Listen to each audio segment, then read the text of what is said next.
All right, welcome back. It is the Vegas Take. Sharp and Shapiro, glad you could join us. Brian Feldman, Fox Sports radio host in studio. If you missed our interview with Steve Lavin, they like to call him Lavs. We'll put that up on our Twitter page tonight. And we're talking about these horrible comments by Matt Gaetz.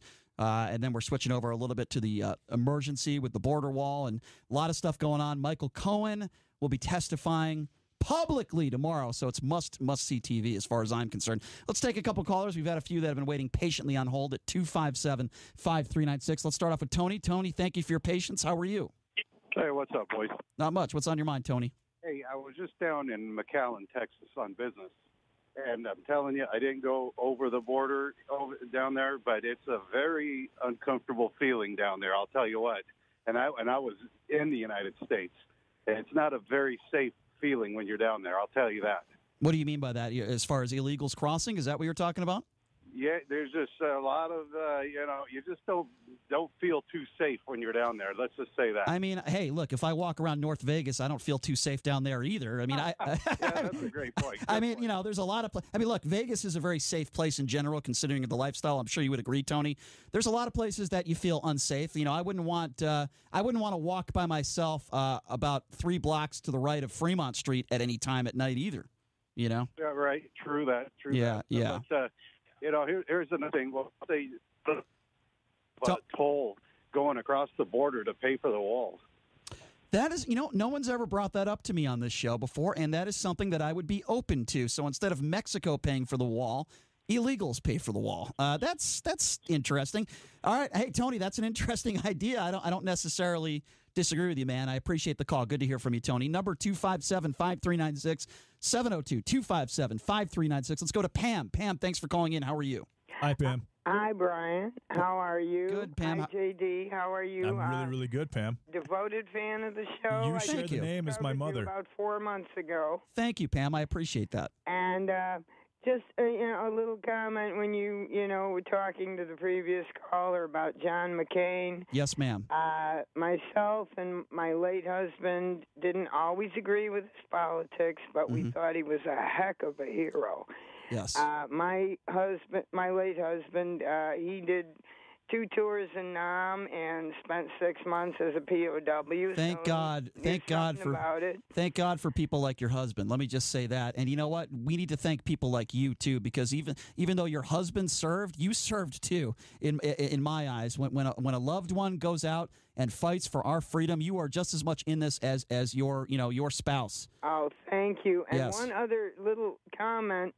The irony I find right now is we finally got Donald Trump to Vietnam, and I wonder if the bone spurs are aching. Pam, I absolutely love it. Pam, thank you so much for calling. I appreciate that, and thank you for your husband's service, and I really appreciate that. That was actually very, very funny. That's true. Trump is in Vietnam. Yeah, what about that, huh? You Trump supporters out there, right? He claims of bone spurs, cowardly, and he goes after guys that serve this country honorably, like Pam's husband. And you heard it from Pam, okay? You might not always agree with John McCain, his politics. I didn't.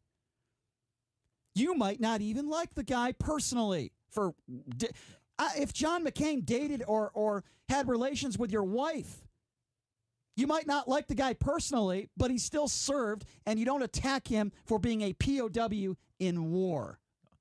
McCain was an extremely classy individual across the board, and you can't deny that. And I agree, and I think one of the best moments in fact, he was almost too formal to be president, and that's why people couldn't relate to him. What you just said, do you remember this moment when he was running for president against Barack Obama? He stood up, and this elderly lady, respect your elders, right? She takes the microphone, complete Looney Tune. So much for respecting your elders. Complete Looney Tune, who says, Barack Obama, he's a terrorist. He's a Muslim. He's a terrorist. She's just an ignorant lady, okay?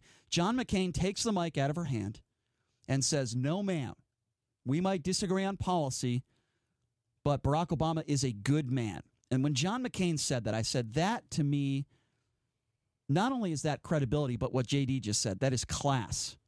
You can disagree with his policies. You want to know what is classless? a guy that didn't serve because of bone spurs, which clearly were fabricated. There's evidence to prove that. And not only does he not serve, but he goes after John McCain and says he doesn't respect him because of his service. And for you Donald Trump supporters out there, I respect your opinion if at least you could admit that was classless and a horrible thing to say. But why won't you say that? Why won't you admit that? Because when Donald Trump... Because it's just a little victory for you, Brian, and they don't want to give it to you. It's not about victories. It's about being honest. I voted for Barack Obama once, and I'll be the first one to admit he wasn't a great president. He certainly didn't help race relations in this country. He certainly didn't help African Americans go to work. I'll give Donald Trump credit for that. Unemployment numbers are down, particularly with minorities. I will absolutely give him credit for that. But, somebody like Chip who calls in last segment, Trump is the best. He's perfect. Can't criticize him for anything. That's when you have zero credibility. And that is the problem with politics today. People do not have credibility because they are biased. Bias kills this country. And the two worst words in this country are Republican and Democrat, because people would rather do what they are, what's best for their party rather than what's best for the country. And that is the problem I have with people like that. Well, it's like a specific newscaster or radio personality in town that says that a coach who's 3 and now 30 against top 100 opponents is putting out a solid product. I like how you made that little UNLV segue. I like that. So that was pretty good, JD. I got some stories to tell here. I got a really funny story I was hanging out with Chris Wynn last night. Well, let me open up the phone lines if you guys want to join me. Maybe you disagree. Maybe you're okay with Donald Trump attacking a POW. I'd love to hear from you. I'd love to hear your explanation for that. What do you think about Michael Cohen testifying tomorrow? I know you're going to be watching that. The number to call, 257-5396. Again, 702-257-5396. We're going to get to this big pickup by the Vegas Golden Knights in the bottom of the hour. We'll talk a little more UNLV hoops coming up. So I'm hanging out with our friend Chris Wynn yesterday, who filled in. And we're hanging out at a local pub. I won't mention which pub it is, but it was a local pub. We're sitting there. We're messing around, having a drink, and putting a little money in the slot machine, having some fun, right? 20 years I've been in Vegas, this never happened to me. This lady's sitting next to me. I don't even really look at her. I'm just playing the machine, and Chris is cheering me on. He's like, we trying to hit a royal flush. So she grabs my shoulder, and she latches onto me. She looks at me. This is the first thing she says to me. Doesn't say, hi, how are you? Hi, my name is blah, blah. She goes, are you gay? That's the first thing she says to me. And I look at her, and I go, not that there's anything wrong with being gay. I'm straight, but who are you, and what is it your business? And then she says she's gay, and I said, I don't care. Why are you talking to me? It's none of your business. And then she starts telling me how to play the slot machine, and she starts grabbing onto me. I said, well, can you get your hands off of me? What are you doing? This was a lady maybe in her mid-40s, mid to upper 40s, and I assumed her to be extremely drunk. Okay. I don't know why she asked that question. It was just so bizarre, so weird. And then she stumbles out of the bar, and I'm screaming out, are you driving out of here? You're going to kill somebody. You're going to kill people on the road. And then a couple people in the bar ran outside to stop her from driving. My question is, how do you get that drunk? And how does the bartender allow somebody to get that drunk before walking out of a bar? Were you at Dottie's? No, I wasn't at Dottie's. No, I'm not going to say which bar I was at because somebody that does the show after us sponsors. So I'm not going to say that, okay? I just probably gave it away. But no, look, I'm not saying it was their fault, but this lady was so inappropriate. Anyway, that's my story last night. It was just the weirdest thing in the world. It was just I don't get it. That was very, very I Yeah, thank you. I thought you were going to say, I might be for the right price, but your response totally switched me If up. I hit a royal flush, maybe I would have been in a better mood. 257-5396, the number to call, 702-257-5396. We have Emmett on the line. Emmett, thanks for calling in. How are you? I'm doing great. I'm heading into the Knights game. You are? Yeah. You're going to see Mr. Stone, is that right? Mr. Stone, I guess so. You're talking about Roger Stone? Not that Stone. I don't think there's any relation there. Talking about Oliver Stone. No. I wanted to say I agree with you. I voted for the president, but I'll be the first one to criticize his bonehead moments. And I don't mean to belittle it by calling it a bonehead. Some of this is outrageously offensive, but this is how I look at it. Trump is not the problem in regards to his commentary. He's the symptom. he's fallen into the same trap that so many people are. Look, I'm 28 years old, and I'm leaving Facebook.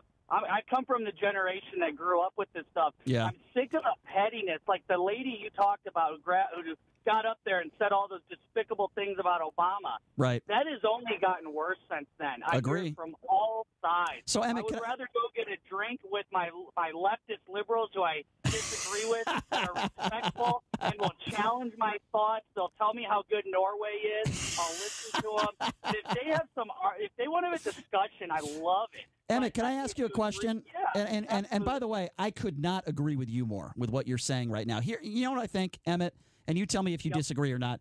I think we're at a point where people won't listen to each other, and then some people might say, well, Brian, you call people idiots and morons on the air. Well, yeah, I do. You know why I do, Emmett? Because when a guy – well, here's why I would call like that guy Chip who called in a moron. I called him an idiot. Here's why. If anybody out there thinks it's okay to attack John McCain because of his service, because he was captured, then you're an idiot. Then you're an idiot. I agree. Yeah, yeah. I want to listen to people like you. I want to listen to that gentleman who called in who said I believe he's from Mexican descent. We disagree a little bit, but he was respectful. I want to hear from people like you. I want to hear from people like that. We don't listen to each other anymore, and it's because we have a little R or a D next to our name, and I hate it, Emmett. I really do. So can I ask you for one bit of quick advice? Sure.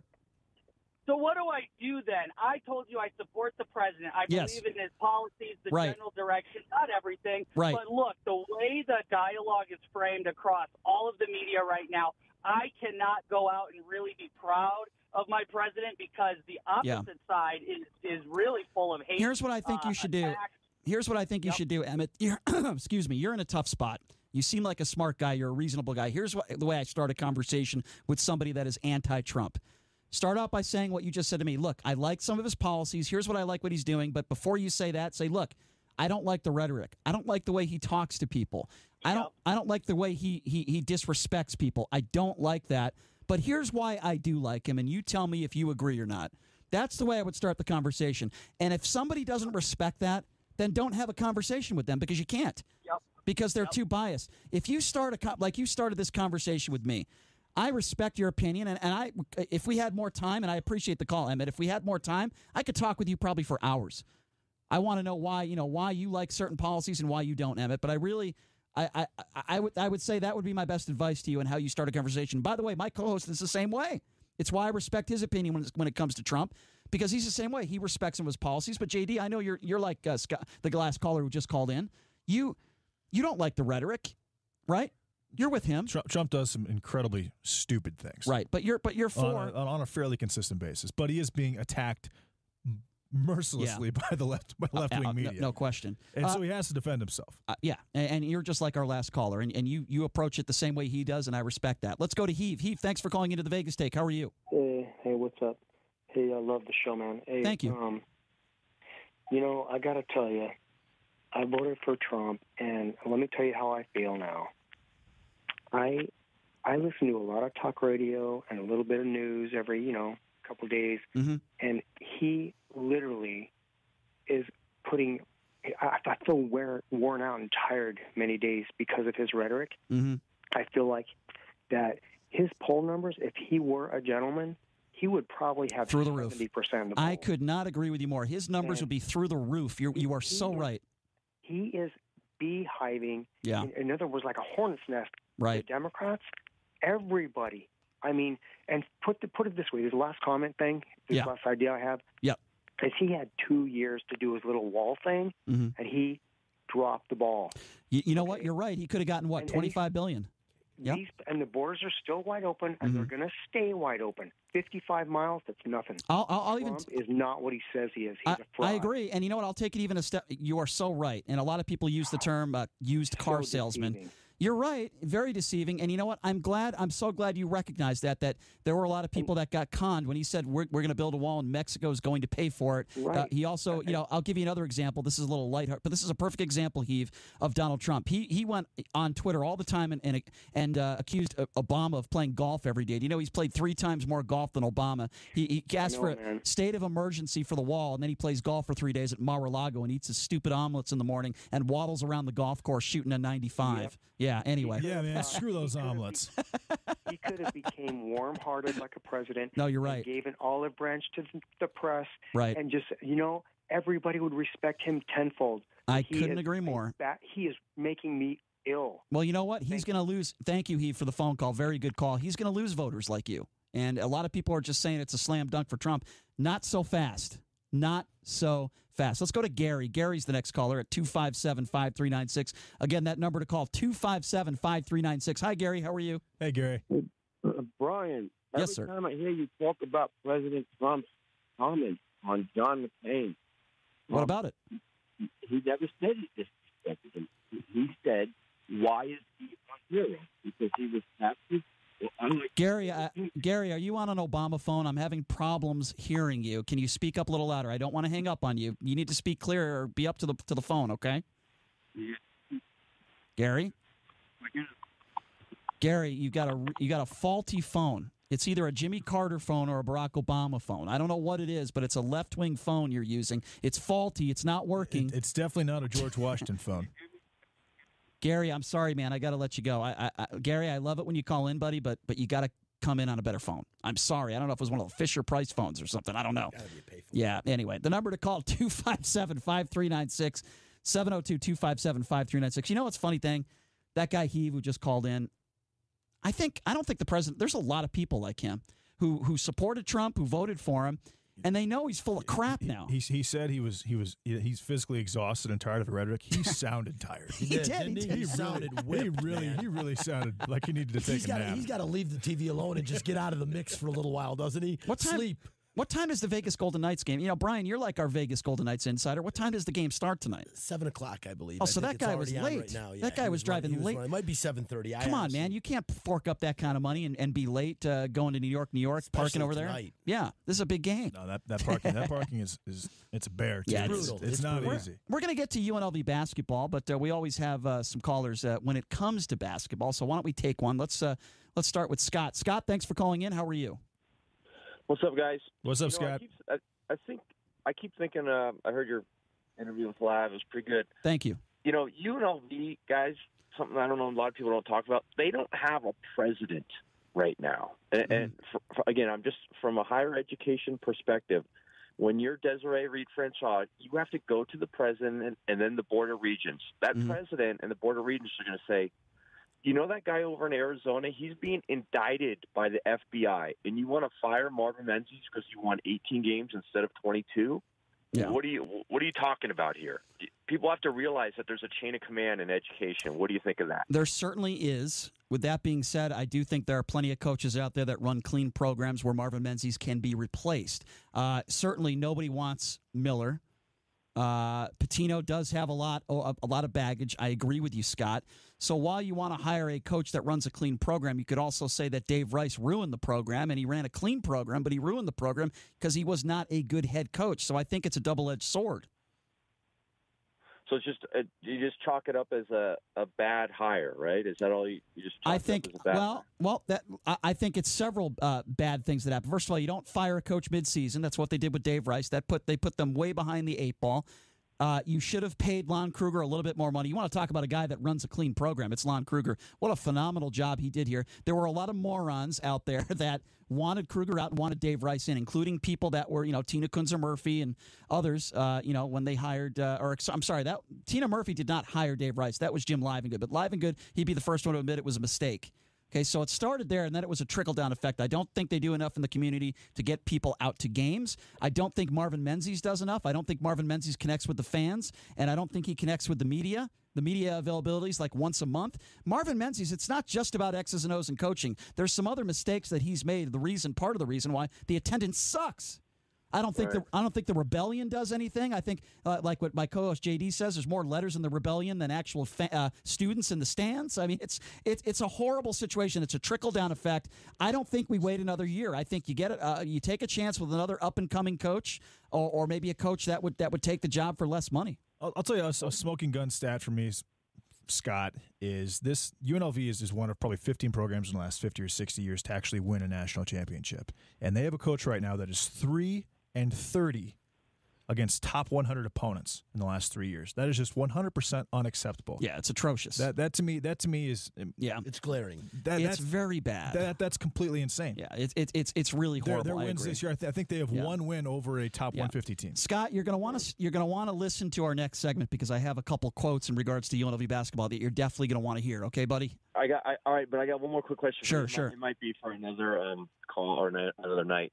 Yep. I know you've done a lot of reffing in your time, correct? Yes, I have. Yes. Do you think it would be easier for a college basketball, because I heard your question aloud about shaving points, would it be easier to shave points in a college basketball game if you're doing it offensively or defensively? You're talking about as a player. Correct. The problem with defensively is that you can't be called for, well, I guess if you're the best player on a team, you could get in foul trouble, but then there's no guarantee about the spread. So I'm going to say offensively, and here's why, because you could just turn the ball over. You could simply, you have the basketball in your hands, you could just turn it over. You can intentionally miss a shot. And so I would say offensively, it's a little bit easier than defensively. JD, do you agree? Scott, I think one thing you have to look for a guy shaving points is a guy who is a point guard, a starting point guard, who is on a team that is decent, not really a high-profile team, but doesn't have a chance to make money at the next level. Yeah, and I think it's a lot easier as a star. I agree with JD as a star player. You can't get get a guy like for example a Chris Clyburn. I'll give an example. When Anthony Mathis played, when Nevada was killed by New Mexico at home, Anthony Mathis came into played UNLV in Las Vegas, and he had one of the worst games I've ever seen in my entire life out of a point guard. Also turned the ball over several times late in the game. He looked terrible. It was night and day from the game 3 days. A situation like that, the line was 2, despite the fact that New Mexico had just beaten Nevada by 25 at home. Right. And then he put that together. A situation like that is kind of like prime picking. It's a lot easier. Shaving. It's a lot easier to fix the game as a referee than a player, though. I'll say that, Scott. You're gonna want to listen. It's got to be offensively, like you guys said. Because you could go 3 for 14 and just miss shots. But you can do both. Absolutely blown by on defense. The coach can yank you out. True. Can go 3 for 14. That's true. Miss shots. I agree, Scott. Hey, thanks for the call, my man. Always good to hear from you. Thanks, you're going to want to listen to the next segment because we're going to do a little more UNLV, but we're still talking about our good old friend, Mr. Trumpy. 257-5396, 702-257-5396. Let's go to Jeff. Jeff, thanks for calling in. How are you, Jeff? I'm doing great, Brian. How are you doing? Doing good, my man. What's on your mind? So I just wanted to respond to something that a couple callers ago, I think his name was He said. He's all tired of the vitriol and whatnot. Heave. Yeah. Anyway, he said that if Trump would extend an olive branch to the media, that everybody would respect him tenfold. I just think that Heath is not thinking very clearly because there is no way, it wouldn't matter what Trump did, he's still going to get savaged by the media. Okay, here's where I disagree. And I'm not, stay on the line, Jeff, because this is a good discussion. Here's where I disagree with you. Okay? And I'm not going to compare it to Donald Trump, but I will say this. Fox News went after Barack Obama for 8 years. Barack Obama never called them the fake news, fake media. Barack Obama never took cheap shots at Fox News, nowhere close to what Trump did. Now, you're right. There's a lot of criticism, and there's more left-wing newspapers, media, TV than there is on the right. I'll give you that. But when you are the president of the United States, you have to take it like a bottle of medicine. You have to take it. You have to show some leadership. Now, you can disagree with the media, but you don't have to go out of your way to call them stupid. You don't have to attack Saturday Night Live. Don't you have better things to do than attack Saturday Night Live? I mean, it just it just seems like it's an everyday occurrence with him, and it is. I'm not exaggerating. On Twitter, you have to admit, Jeff, he goes a little bit overboard. And look, a guy like Heath, you're going to disagree with him. That's fine. But I guarantee you that there's a lot of people that think like you, and there's a lot of people that think like Heath that both voted for the Trump, and it's not helping Trump. Well, I think that, attacking Saturday Night Live, things like that are not wise. But I don't think it's realistic to think that if Trump was just nice to the press, that they would turn around and be nice to him. The press is overwhelmingly... You still have to hold him accountable. He's the president of the United States. I'm not saying it'll all go away, but I bet you a lot of it would go away. He creates a lot of this nonsense himself, Jeff. But, Brian, I think all you have to do is look back to how they treated... George W. Bush before him, who was a total gentleman and never said anything bad, and the press would savage him too. So it wasn't like, it wasn't like I almost said Marvin Menzies. It wasn't like Donald Trump. It wasn't as bad. But the press did like making GW sound really, really dumb. Well, GW isn't the brightest bulb in the world. He wasn't the best public speaker. Can we admit that? He was not a brilliant orator, I agree. No, I mean he was respectful, very respectful. Yes, he was. To the press, and they still treated him horribly. The press is going to treat any Republican president badly. Oh, that's where I disagree. You can't just say it's just because he's a Republican. Look, you can disagree, but show me a president that they haven't in the last. Well, I just gave you an example. Fox News for 8 years went after Barack Obama. You cannot deny that. I'm asking which Republican president has the press treated well in the last, George before Bush Senior. Yeah, Bush Senior, nowhere near to the way they treated his son or Donald Trump. But Bush Senior.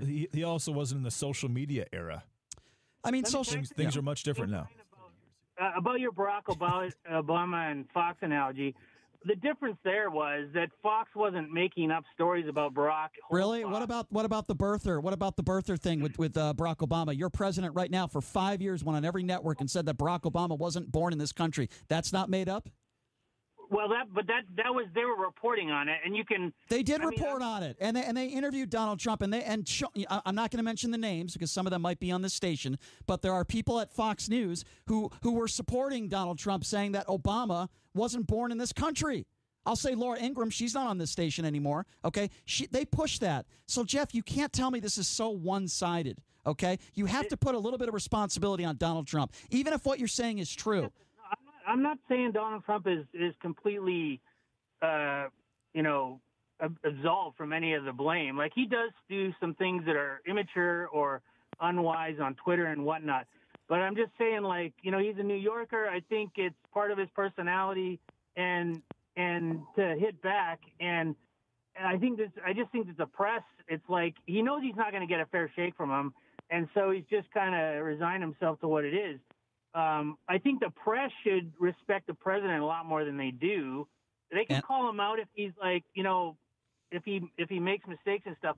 But I mean, if you go on any of these shows, they're calling him mentally unstable. I think he is. With all due respect, I don't think he can control himself, and I think he's had yes men around him his entire life. And I appreciate your thoughts, Jeff. Donald Trump has had yes men around him his entire life. Nobody has ever told him, hey, Mr. Trump, you can't do that. He is a spoiled little brat. If he doesn't get his way, he's going to cry about it. That is his MO. And people around him that have known him for years all agree. That is who he is as a person. Okay? That's Donald Trump. He's not going to change. He's an older man now. Tomorrow he's not just going to change. I made that mistake. I thought that when he became president, the rhetoric would chill a little bit. I thought it would drop down a little bit. It has not. We've never had a president like this that just embarrasses the country. You can talk about the economy. You can talk about how great we're doing in specific areas and his policies. But he embarrasses himself when he goes on Twitter every single day, when he talks about Saturday Night Live and he complains about Alec Baldwin impersonating him, and he he gives these nicknames to different people that are senators, and he goes after freshmen that like Ocasio-Cortez, people that really haven't done anything yet. In all fairness, Ocasio-Cortez is completely insane. Her new Green Deal, she's done some crazy, but her new Green Deal is going to cost the country $93 trillion. First of all, which would be $600,000 per person. She's also said that she believes that people should stop reproducing because the planet can't handle it. Look, I find it interesting that Republicans, all they want to do is talk about Ocasio-Cortez, okay? And she's basically championed socialism twice. The only time I ever want to mention for 2 months. The only time I ever mention her name is I think she's hot. That's the only time I ever bring up her name, okay? She hasn't done anything yet.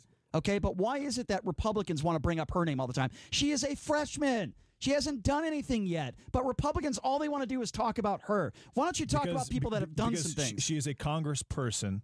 There's a lot of wacky people in Congress. Getting a lot of attention in the biggest state in the United States. Well, the Republicans are giving her the attention. That's why. The Republicans are giving her the attention. That's why. They talk about her all the time. Maybe they have a fetish with her like they did with Sarah Palin. I don't know.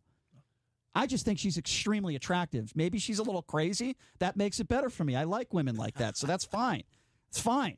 Anyway, We're going to talk a little. We got Brian Feldman in studio along with J.D. Sharp. We're going to get to the sports aspect of things.